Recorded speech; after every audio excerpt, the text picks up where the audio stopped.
First of all, thank you for talking to us today. Herschel, I love how you made the main character to be a guy in LA that doesn't own a car. You know, he either take a subway or get a ride from his friend.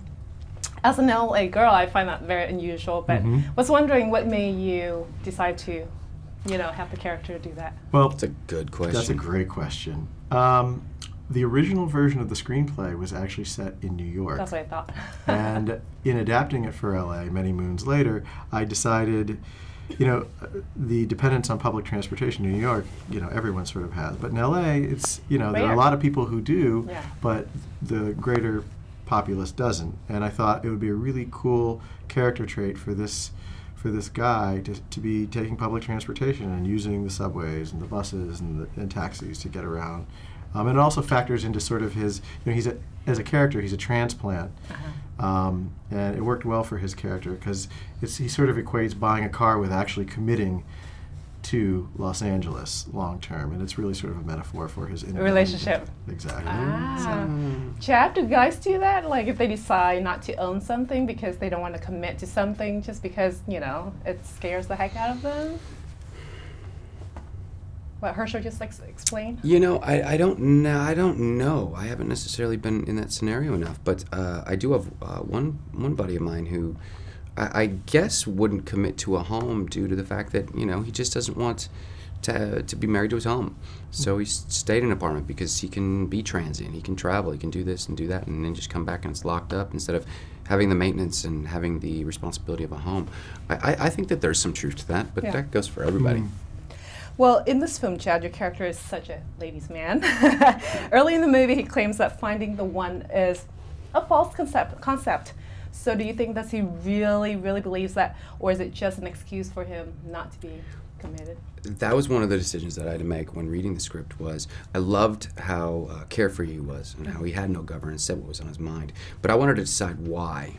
What experience happened in his life that caused him to create this idea of love or not love.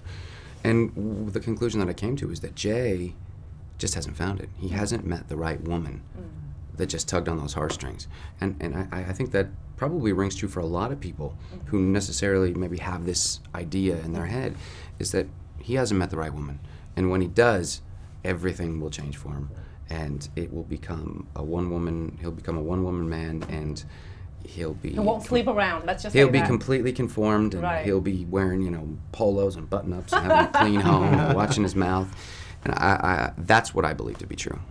But in real life, I mean, how do men define finding the right one or finding the one, or so-called the soulmate? I mean, how would you define that? He has his shoot. Yeah, I mean, I just think it just kind of hits you. You know, you got to open yourself up to the possibilities also, you know.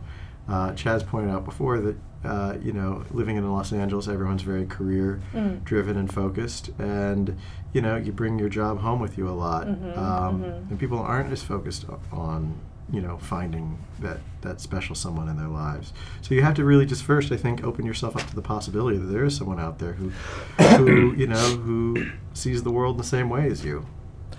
How would you define guys living in LA versus living in New York? How are they different, though? Like single men, I would say.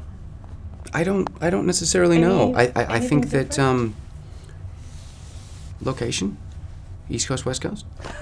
Weather-wise? Weather, you know, they don't have to bundle up as much. I can't answer that question because I haven't. I mean, I've been in New York, and but I've never actually resided there for a long enough period of time to be able to notice the difference.